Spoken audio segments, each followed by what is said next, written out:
በዓለማችን ላይ ከሚታወቁት 28 የአፈር አይነቶች ውስጥ 21ዱ በኢትዮጵያ እንደሚገኙ ባለሙያዎች ይገልጻሉ።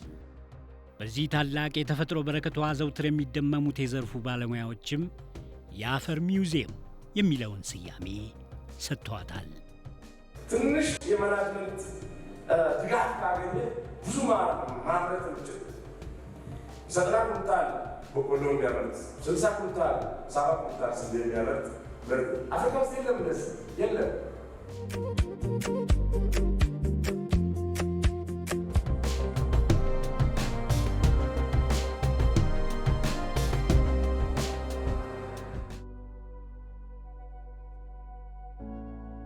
ይህ የተቸርነው ታላቅ የተፈጥሮ ጸጋ ግን ከመሬትና ከአፈር አጠቃቀማችንና አያያዛችን ጋር በተገናኘ አሳሳቢ አደጋ ውስጥ ወድቋል።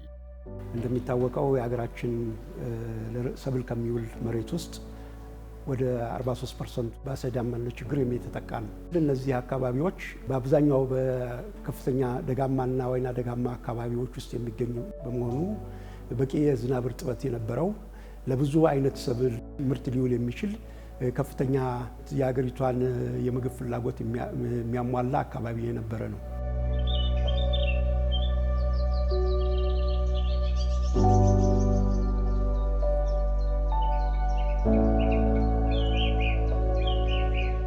ለመሆኑ የአፈር አሲዳማነት ዋና ዋና መንስኤዎች ምን ናቸው? የአፈር አሲዳማነት ተፈጥሯዊ ነው። አፈራችንን ለረጅም ዓመት ስናርሰው ከላይ ያሉት ንጥረ ነገሮች እነ ካልሲየም፣ ማግኒዚየም የሚባሉት ታጥቦ ይሄዱና መርዛማ የሆኑት አሉሚኒየም እና ማንጋኒዝ ይቀራሉ። ከባድ ዝናብ አለ፣ ሃይ ሬንፎል የምንለው በሱ ምክንያት ቶፖግራፊው አለ። እነዚህ አስፈላጊ የሆኑ ለእጽዋቱ አስፈላጊ የሆኑ ንጥረ ነገሮች እየታጠቡ ይወጣሉ ከአፈር። በአሲዳማነት አሲዲቲ የምንለው አልሙኒየም እና ሃይድሮጂን ይበዛሉ እዛ ውስጥ።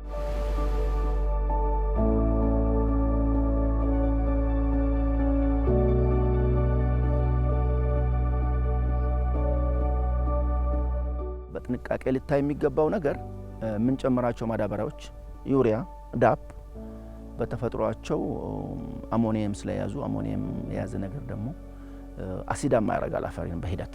ረጅም ጊዜ ዳፕንና ዩሪያን ስንጠቀም ስለነበረ በተወሰነ መልኩ አፈራችንን አሲዳማ አድርጓል።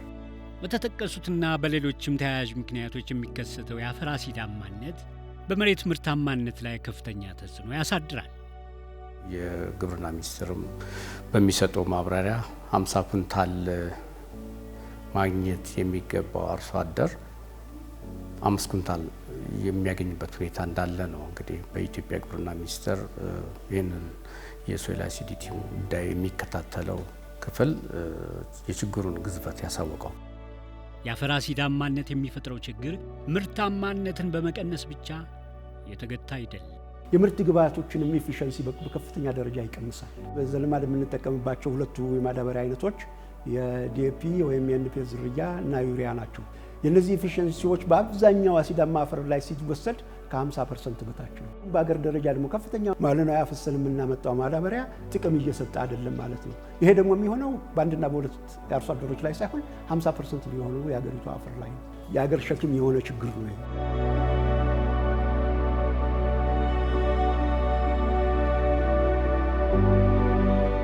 አንዳንድ ጥናቶች እንደሚያሳዩት የአፈር አሲዳማነትን በፍጥነት ባለማከማችን በስንዴ ምርት ብቻ በዓመት እስከ 9 ቢሊዮን ብር እናጣለን። በማዳበሪያም ደግሞ ከዚያ የሚልቅ ገንዘብ እንደምናጣ እነኚህ ጥናቶች ያመለክታሉ። የአፈር አሲዳማነት የሀገሪቱን የግብርና እድገት አንቀው ከያዙት ግንባር ቀደም ተግዳሮቶች መካከል አንዱ ሆኖ ይጠቀሳል። የምርትና ምርታማነት ማሳደግ፣ ህዝባችንን አገር ምርት መመገብ፣ የውጭ ገቢ ምርቶችን በአገር ውስጥ መተካት የምንላቸው ራዕዮች ለማሳካት ትልቅ ማነቆ ሆኖ ይገኛል። 16 ሚሊዮን ሄክታር እናርሳለን ብለን ከምናስበው ውስጥ ወደ 7 ሚሊዮኑ በአሲዳማነት የተጠቃ ነው። ከዚህ ውስጥ ግማሽ ያህሉ በስትሮንግ አሲዲቲ እና ይህንን አድረስ ባላደረግንበት እነዚህ የምንመኛቸው የምናልማቸው ሀገራዊ ራዕዮችን ማሳካት እንደማንችል ለእናንተ ለባለሙያዎች መናገር ለቀባሪ ማርዳት ይሆንብኛል። መንግስትም የችግሩን አሳሳቢነት በመረዳት ልዩ ትኩረት ሰጥቶ በመስራት ላይ ይገኛል። አብዛኛው የሀገራችን አፈር በከፍተኛ አሲዳማነት የተጠቃ ነው። ይህንን አሲዳማነት ሳናክም የምንፈልገውን ምርትና ምርታማነት ማሳደግ አንችልም በሚል በጣም ብዙ ስራዎች ሲሰሩ ቆይተዋል። በብሔራዊ ደረጃ የአሲዳማ አፈር ማሻሻያ ፕሮግራሞችን ቀርጾ ከ16 ከሚበልጡ ማዕከላቶቹ ላይ ምርምሮችን ያሰራል። እንደ ሀገር ግን የ10 ዓመት ፕሮግራም ተቀርጾ በየዓመቱ ከ300 ሺህ በላይ ሄክታር እያከምን ምርትና ምርታማነትን የማሳ ሽፋንንም ከፍ በማድረግ ይህን ችግር እናቀላለን ብሎ መንግስት እየሰራ ነው። የአፈር አሲዳማነትን ለማከም በዋናነት ኖራ እንደዚሁም ሌሎች ግብአቶችና ስልቶች ጥቅም ላይ ይውላሉ።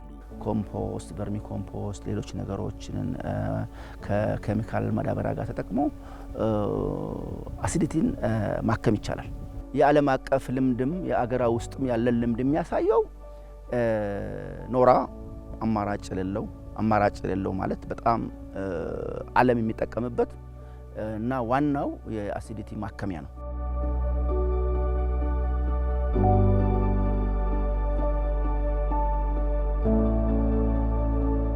በኢትዮጵያ በዋናነት ኖራን በመጠቀም ችግሩን ለመቅረፍ ለረጅም ዓመታት ጥረት ሲደረግ ቆይቷል።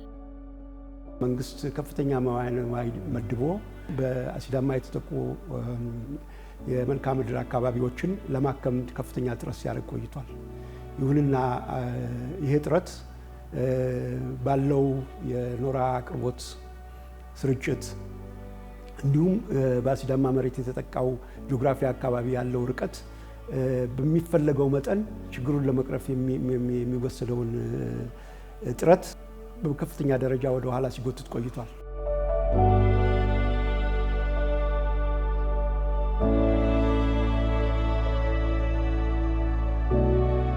ጥረቱ ወደ ኋላ ተጎትቶ አመርቂ ውጤት ሊመጣ ያልቻለው በምን ምክንያት ይሆን?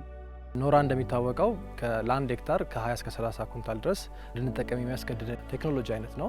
የኛ በአማካይ ቅርብ ነው የሚባለው ኖራ 250 ኪሎ ሜትር ይርቃል። በኢኮኖሚክስ ደግሞ ባለሙያዎች ሲያጠኑ ከ100 ኪሎ ሜትር በላይ ኖራን ካጓጓዝን ኢኮኖሚካሊ አዋጭ አይሆንም። ባለፈው ዓመት ብቻ ወደ 1.3 ቢሊዮን ኢትዮጵያን ብር ነው መንግስት የመደበው ለኖራ ግዢ ብቻ ማለት ነው።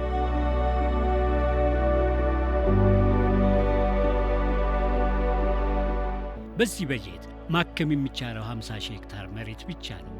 ያም ሆኖ ኖራን የመጠቀሙ ተግዳሮት በዚህ ብቻ የተገታ አይደለም።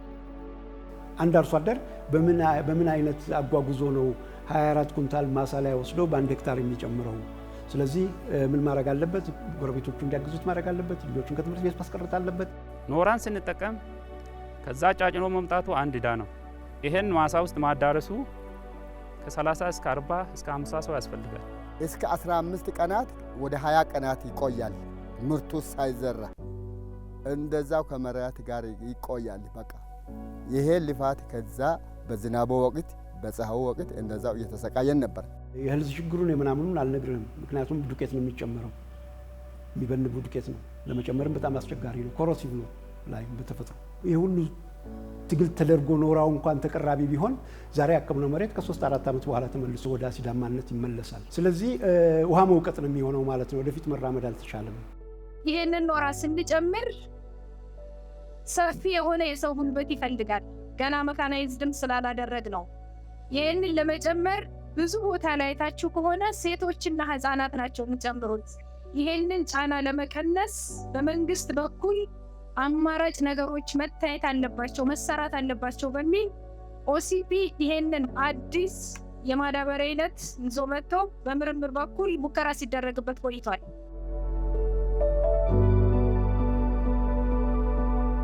እንደ አውሮፓውያኑ ዘመን አቆጣጠር በ2019 ይህንን ችግር ያስተዋሉ ኦሲፒ ኢትዮጵያ በተሰኘው ተቋም ውስጥ የታቀፉ ኢትዮጵያውያን ሳይንቲስቶች አማራጭ ሊሆን የሚችል ቴክኖሎጂን የመቀመር ውጥን ጠንስሰው የጥናትና ምርምር ስራቸውን ጀመሩ።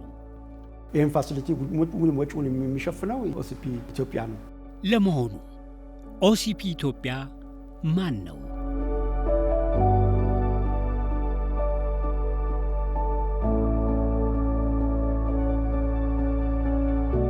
አፍሪቃዊቷ ሞሮኮ በዓለም ላይ እንዳለ ከታወቀው የአለት ፎስፌት ማዕድን ክምችት 75 በመቶ ያህሉ የሚገኝባት ሀገር ነች።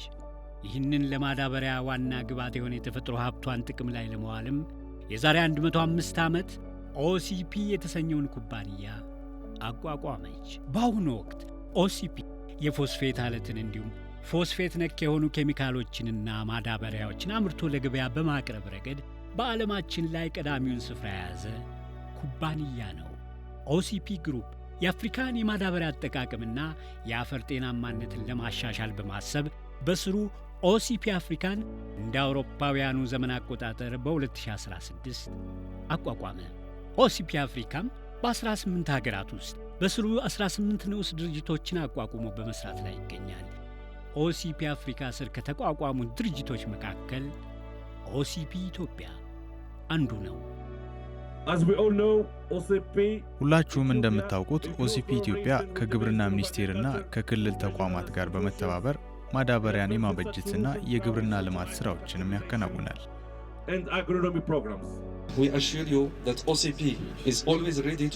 ኦሲፒ የኢትዮጵያን ግብርና ለማሳደግ በዘርፉ ከተሰማሩ አካላት ጋር እጅ ለእጅ ተያይዞ ለመስራት ምንጊዜም ዝግጁ መሆኑን ላረጋግጥላችሁ እወዳለሁ።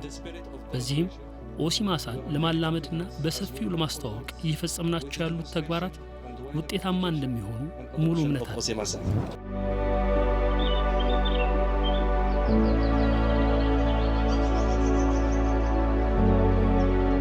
ደስ የሚለው ነገር ምንድነው? በኢትዮጵያ ሳይንቲስቶች በኖራ ጋራ በተጓዳኝ አማራጭ የሆነ መፍትሄ ምንድነው የሚለው ብዙ አመት ከተሰራ በኋላ ኦሲማሳ ትሪፕል ሱፐር ፎስፌት እና ካልሲየም ኦክሳይድ ያለበት ኮምፓውንድ ብለንድ ፈርቲላይዘር አገር ውስጥ የተመረተ መሆኑ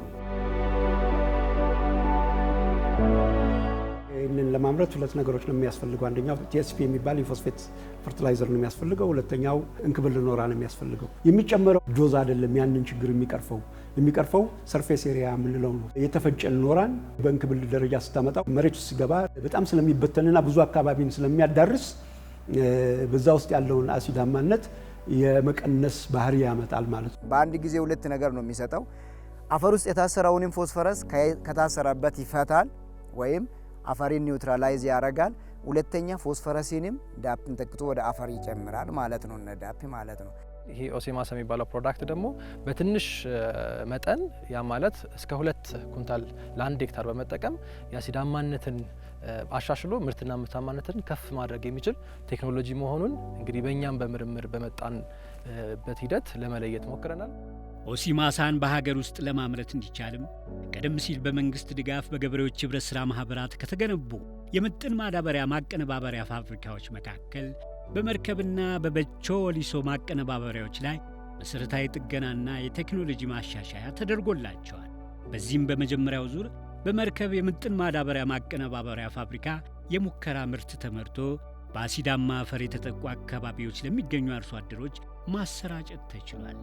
በቀጣይ ደግሞ የበቾ ወሊሶ ማዳበሪያ ማቀነባበሪያንም ወደ ሥራ ለማስገባት እየተሰራ ይገኛል። የማምረት ስራ ጀምረናል። እንግዲህ እንደምታዩት ይህ ፋብሪካ ዘመናዊ ፋብሪካ ነው። ሆፐሮቹ ላይ የምንፈልገውን ጥሬ ዕቃ ከጨመርን በኋላ ፎርሙላዎች ተሰጥተውናል። እነዚህም ፎርሙላዎች ፊድ አድርገናል ለማሽኑ ላይ። በኮምፒውተር ነው የሚታዘዘው። ከዚህ በኋላ ሚክስ እያደረገ ይመረታል ማለት ነው። እንደ ኦሲማሳ ያሉ የምርምር ግኝት ቀመሮች ወደ ተጠቃሚው ከመሰራጨታቸው በፊት በርካታ የፍተሻና የሙከራ ሂደቶችን ያልፋሉ። በምርምር ሂደት ህግጋት አሉ። ዝም ብሎ አንድ ፕሮዳክት እኛ ስላመረት ነው የሚሞከር አይደለም። ስለዚህ በምርምር ንድፈ ሀሳብ ጥናት መሰረት መጀመሪያ ለነሱ ቀርቦ በባለሙያዎች ተተችቶ ከዛ ያ ነገር አዋጪ መሆኑና ለሙከራ የሚበቃ መሆኑ ሲረጋገጥ በምርምሩ ሂደት ውስጥ ያ ሙከራ እንዲሰራ ግብርና ሚኒስቴር ፍቃድ ጠይቆ ይሄ ፕሮዳክት ወደ ተለያዩ የሀገሪቱ ክፍሎች በ54 አሲዳማ ወካይ ቦታዎች ላይ ለ2 ዓመት ተካሄደ።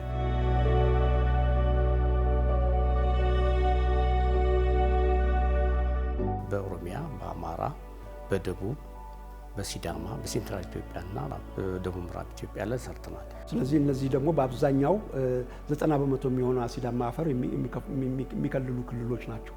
በወካይነት ደረጃ በጣም ወካይ ነው። በበቆሎ ላይ ተሰርቷል፣ በስንዴ ላይ ተሰርቷል፣ ጤፍ ላይ እና እንደዚሁ ገብስ ላይ ተሰርቷል ማለት ነው። ስለዚህ እነዚህ ደግሞ በስብጥር ደረጃ ስናያቸው 67% የሚሆነውን የሀገራችንን የምግብ ፍላጎት የሚያሟሉ የአዝርዕት አይነቶች ናቸው።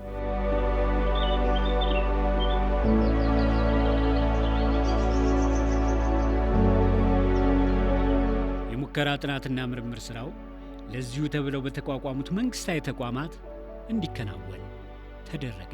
በተለይ የኢትዮጵያ ግብርና ምርምር ኢንስቲትዩት ጋር በቅንጅት የተሰራ ነው። ከዛም ባሻገር ከኢትዮጵያ የግብርና ሚኒስቴር ጋርም እንደዚሁ የተሰራ ነው። ከሱ ጋር ባሉ ታች ያሉ መዋቅሮች ከክልል ግብርና ቢሮዎች ጋርም እየተሰራ ነው።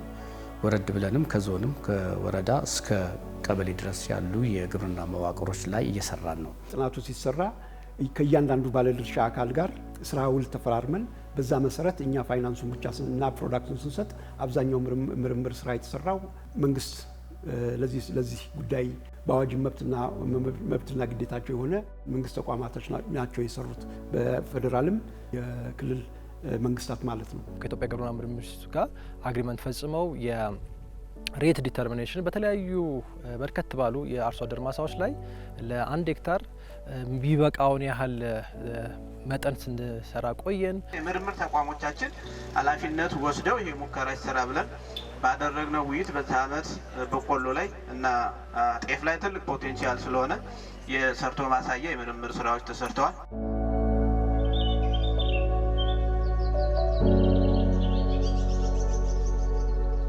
የአፈር ምርመራን ለአርሶ አደሩ ይበልጥ ፈጣንና ተደራሽ ለማድረግ ኦሲፒ ኢትዮጵያ የተንቀሳቃሽ ቤተ ሙከራዎችን አደራጅቶ የአሲዳማነቱን መጠን ለማወቅ የሚያስችል የአፈር ምርመራን እያከናወነ ይገኛል። ኦሲፒ ኢትዮጵያ የተዘጋጀ የተንቀሳቃሽ ላቦራቶሪ ሴታፕ አለ። እነዚህ ተንቀሳቃሽ ላቦራቶሪዎች በመኪና ላይ የሚጫኑ ናቸው። አሲዳማ አፈርን ለማስመርመር ትልቁ ማነቆ የነበረው ላቦራቶሪ ችግር ነው። አንድ ናሙና ከአርሶ አደር ማሳ ተነስቶ ላቦራቶሪ ደርሶ እስኪመለስ በአማካይ 6 ወር ይፈጃል። አሁን ናሙናው ተወስዶ እዛው ተፈጭቶ ፕሮሰስ ተደርጎ ውጤቱ ሲሰጥ ከአንድ ቀን ያነሰ ነው። ስለዚህ ማዳበሪያው ከመሰጠቱ በፊት አርሶ አደሩ ደጃፍ ተሄዶ ናሙና ተወስዶ ያንተ አፈር የሚፈልገው ማዳበሪያ የዚህ አይነት ነው፣ ለዚህ ሰብል ይህን ያህል ይበቃል ተብሎ ምክረ ሀሳብ ይሰጠዋል ማለት ነው። ስልጠናም የሙከራ ጥናትና ምርምር ስራው ሂደት አንዱ አካል ነበር። እንደ አማራጭ የቀረበው ኦሲማሳ ፈርቲላይዘር አርሶ አደሮች እንዲጠቀሙ ስልጠናን ስንሰጥ ነበረ። ስልጠናም ተቀብሎ አርሶ አደሮቻችን ይህንን የመሰለ ስንዴ አሳይቶናል።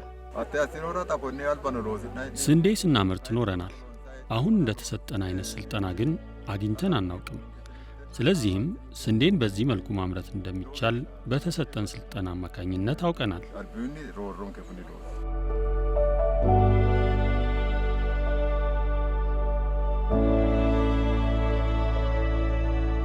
ይህንን በመሰለ ሂደት ኦሲፒ ኢትዮጵያ ከፌዴራልና ከክልል ግብርና እንዲሁም ከግብርና ምርምር ተቋማት ጋር በጋራ የኦሲማሳ ምርቶችን ወጪ ራሱ እየሸፈነ የሙከራ ምርምርና ሰርቶ ማሳያ ስራዎችን በተመረጡ የአርሶ አደሮች ማሳዎች ላይ ለዓመታት ሲያከናውን ቆይቷል። እዚህ አካባቢ ያለውን በቆሎ ላይ ምን ይመስላል ብለን ለመስራት 2 ክላስተሮቹን የሰራ ነው። ከዚህ 5 ሄክታር ከዛ ታች 5 ሄክታር ነው የሰራ ነው። ኦሲማሳው ከወሬው ጋር ሆኖ ተቀላቅሎ ስለተጠቀምነ በጣም ማሽላው በቁመቱም ከሁሉ የተለየ ነው፣ ያደገ ነው። አያያዙም በጣም ትልልቅ ነው። ቆጥረን አይተነዋል። ለማወቅ ፈልገን እስካሁን የምናገኘውንና አሁን ስናየው ለየት ያለ ነው። 18 መስመር አለው ማሽላው ቆረቆንደው።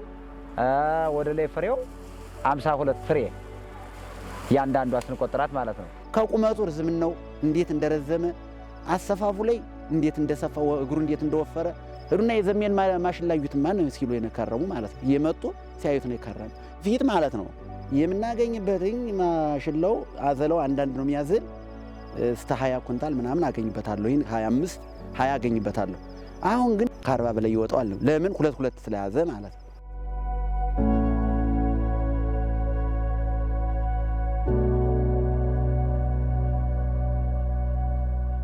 23 አባወራና የማወራ አርሶ አደር ማሳ ውስጥ ነው ያለ ነው። ይሄ የሚታዩት ምርት በኦሲፒ ታክሞ ተመርቶ ዛሬ ለዚህ ለምርታማነት የተደረሰ ስለሆነ ኦሲፒ እጅግ በጣም ለወረዳው ባለውለታ ነው። አምና በሄክታር እስከ 7-8 ኩንታል እናገኝ ነበር። በኦሲፒ አሁን ምርቱ ከዛ በጣም የተሻለ ነው። እስከ 16-17 እስከ 20 ያገኛለሁ ብዬ አስባለሁ። ቀደም ሲል የምጠቀመው የዳፕና የኤንፒኤስ ማዳበሪያዎችን ነበር። ኦሲማሳን ከዩሪያ ጋር ደባልቀን መጠቀማችን የስንዴ ሰብላችን የፋፋ እንዲሆን አስችሎታል።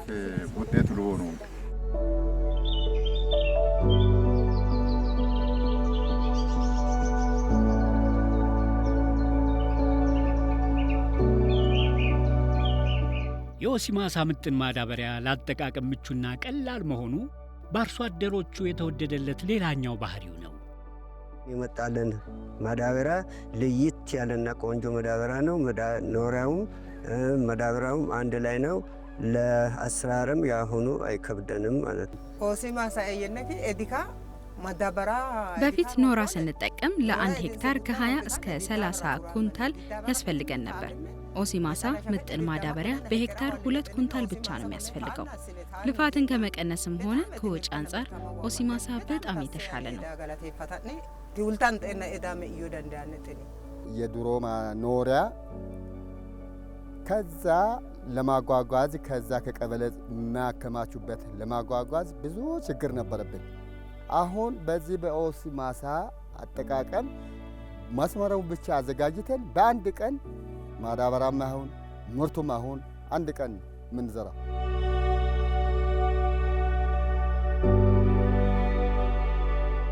የኦሲማሳ ምጥን ማዳበሪያ ገበሬውን ለተጨማሪ ወጪ የማይዳርግና ቀድሞ ለማዳበሪያ ያወጣው በነበረው ወጪ ለመግዛት የሚያስችለው ነው።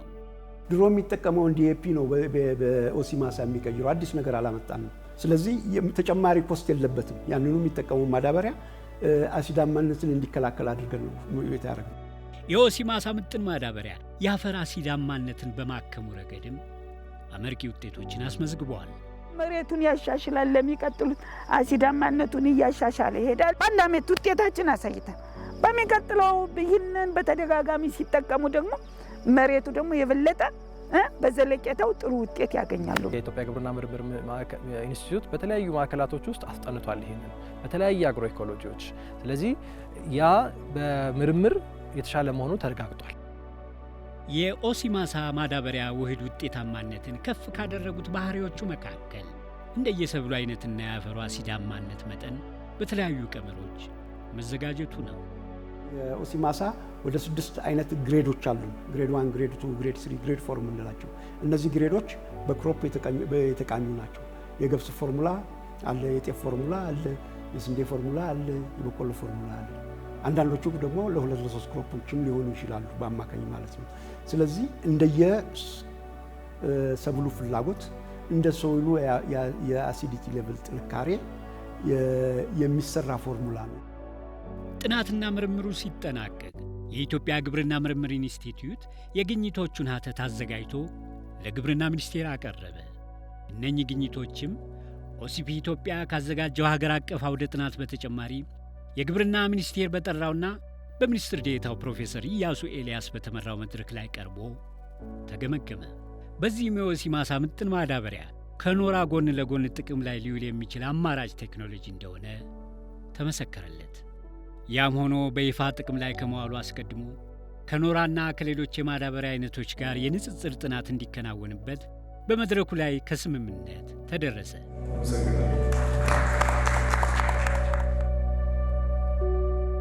ይኸው የንጽጽር ጥናትም በስድስቱም ክልሎች በተመረጡ 520 ሰርቶ ማሳያ ማሳዎች ላይ እንደ አውሮፓውያኑ ዘመን አቆጣጠር በ2023 እና በ2024 ለ2 ዓመታት ያክል ተካሄደ። በስንዴ፣ በጤፍ፣ በበቆሎ እንዲሁም በገብስ ላይ እነዚህ ሙከራዎች ተጠናቀው ናሽናል ወርክሾፕ ተካሄደ ማለት ነው።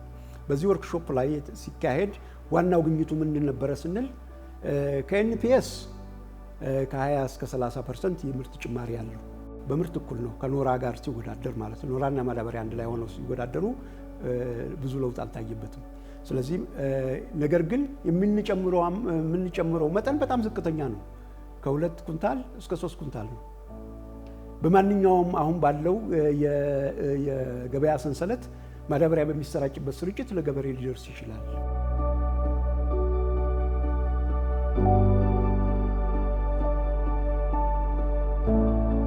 በዚህም የኦሲ ማሳ ምጥን ማዳበሪያ በኢትዮጵያ ግብርና ባለስልጣን ተመዝግቦ ይፋዊ እውቅና ወደሚያገኝበት ሂደት ተሸጋገረ። ከዛ የግብርና ሚኒስቴር ያንን ተመልክቶ ከነዛ 18 ከተመረመሩ የፎርሙላዎች ውስጥ አንዳንዶቹ ለ2 ለ3 ክሮፕ ስለሚወስዱ ነው። በጠቅላላ ግን 7 ናቸው።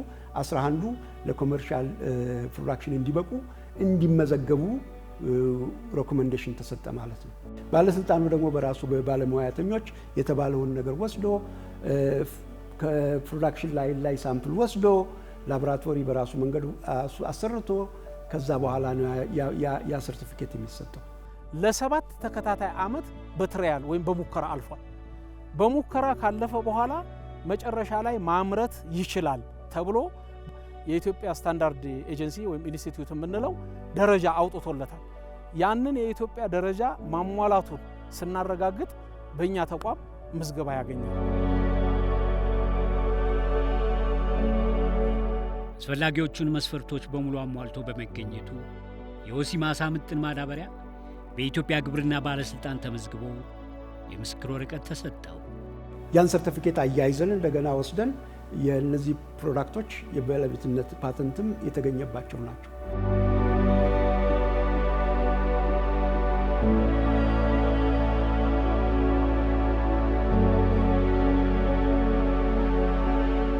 ይፋዊ እውቅናውን በመከተልም ግብርና ቢሮዎች ኦሲ ማሳን መጠቀም ጀምረዋል። በየደረጃ የግብርና መዋቅር በዚህ ዓመት የኦሲ ማሳን በክልላችን ተግባራዊ አድርገናል። የኦሲ ማሳ ውጤቶችን በዚህ ዓመት ከ45,000 ኩንታል በላይ አስራጭተናል። በቀጣይ ግን ይህን እያሰፋ ነው የምንሄደው ማለት ነው። ኦሲ ማሳን ለማምረት አስፈላጊ ከሆነው የጥሬ ዕቃ ግብአት ውስጥ 30 በመቶ የሚሆነው በሀገር ውስጥ ይገኛል። የኢምፖርት ሰብስቲዩሽንን 30% የሚያመጣ ነው። ኢምፖርት ከምናደርጋቸው አይተም ማዳበሪያ ሁለተኛውን ደረጃ የያዘ ነው ከነዳጅ ቀጥሎ። ስለዚህ ትልቅ እፎይታን የሚሰጥ ያለህን ሪሶርስም ወደ ሌላ ነገር ዳይቨርት የምታደርግበት አጋጣሚ ይፈጥራል። ይሄ ደግሞ 30% እዚህ ሀገር ተሰራ ማለት የፈርቲላይዘር ቴክኖሎጂን የእውቀት ሽግግር ያመጣል ማለት ነው።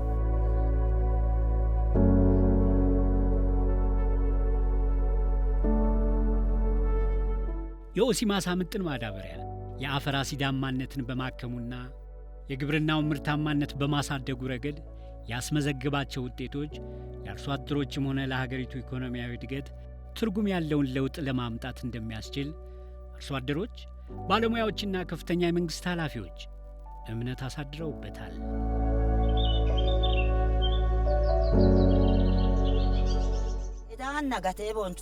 ኦሲ ማሳ ምጥን ማዳበሪያ ከኛ እንዳይቀር ከረሃብ እየወጣን ነው። ስንራብ የነበርነውን ሰዎች ከረሃብ አውጥቶናል ኦሲ ማሳ።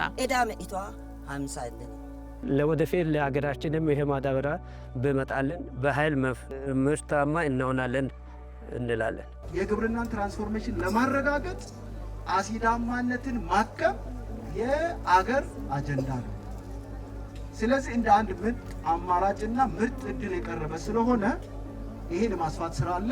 በገጠር ከፍተኛ የገጠር ሽግግር ይፈጥራል። ግብርናውን ከሰብሲስተንስ ኢኮኖሚ ከእጅ ወደ አፍ ከሆነ ኢኮኖሚ ወደ ተሻለ ግብርና ወደ ምርታማ ግብርና ይቀይረዋል።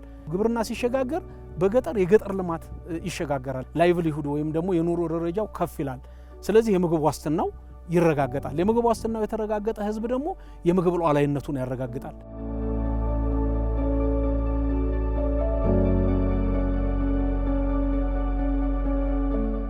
ቀጣዩ ቀሪ ተግባር የኦሲ ማሳ ምጥን ማዳበሪያን በሰፊው እያመረቱ በአሲዳማ አፈር የተጠቁ የሀገራችን አካባቢዎች ለሚገኙ አርሶ አደሮች ሁሉ ተደራሽ እንዲሆን የማስቻሉ ሂደት ነው። ይህም ተግባር የባለ ድርሻ አካላትን ሁሉ ርብርብ የግድ የሚል ነው። ስለዚህ ይሄንን ከመንግስትና ሌሎች ባለድርሻ አካላቶች ጋር ተያይዘን ቴክኖሎጂውን አርሶ አደሩ ጋር ማድረስ አለብን የሚል እምነት አለኝ። 2-3 ኩንታል ብንጨምር በሀገር ላይ ያለው ኢምፓክት የትየለሌ ነው። አይደለም 50% መጨመር አይደለም 30% መጨመር 1% 2% እንኳን ብንጨምር በአገር አቀፍ ደረጃ ያለው የምርት ኢምፓክት ከፍተኛ ነው። በመንግስት የማዳበሪያ ስርጭት ሲስተም ውስጥ አስገብተው በአጭር ጊዜ ውስጥ የአሲዳማ አካባቢ አርሶ አደሮች ጋር እንዲደርስ ተደርጎ 43 አካባቢ% የሚሆነውን የሀገሪቱን የሚታረስ መሬትን ወደ ተሻለ ምርት ማድረስ ይቻላል ብለን እናምናለን። በእኛ በኩል በላቦራቶሪ ደረጃ በፋሲሊቲ ደረጃ የምናየው የ5 የማቀነባበሪያ ፋብሪካዎች አሉ በሀገሪቱ ውስጥ። ከነዚህ ውስጥ 4ቱ በአብዛኛው ወካይ በሚባል አሲዳማ አፈር በስፋት በሚገኝበት አካባቢ ነው ያሉት። ስለዚህ ከ150 እስከ 100 ኪሎ ሜትር ባለ ሬዲየስ ውስጥ ያለውን 90% የአሲዳማ አፈር ተደራሽ ማድረግ ይቻላል ማለት ነው። ይሄ በገጠርና በግብርና ዘርፍ ላይ የምንሰራው ትልቅ አርበኝነት ወይም ትልቅ ኢትዮጵያ አርበኝነት ተደርጎ ሊወሰድ የሚችል ነው። የሚቀጥለው ስራ የሚሆነው ቀጣይነት ያለው የአቅርቦት ስርዓት መኖር መቻል አለበት ነው። ይህንን በእኛ በኩል የሚወሰድ አሳይመንት ሆኖ በዞን በወረዳ እንዲሁም በክልል ያለው የግብርና መዋቅር የዚህን ውጤት በስፋት ተደራሽ እንዲሆን የማድረግ ስራ መስራት ይኖርብናል። በቀጣይ የአቅርቦት ስርዓት እንዲሻሻል የግብርና ሚኒስቴርም የበኩሉን አስተዋጽኦ ያበረክታል የሚል መልእክት ነው ያለኝ።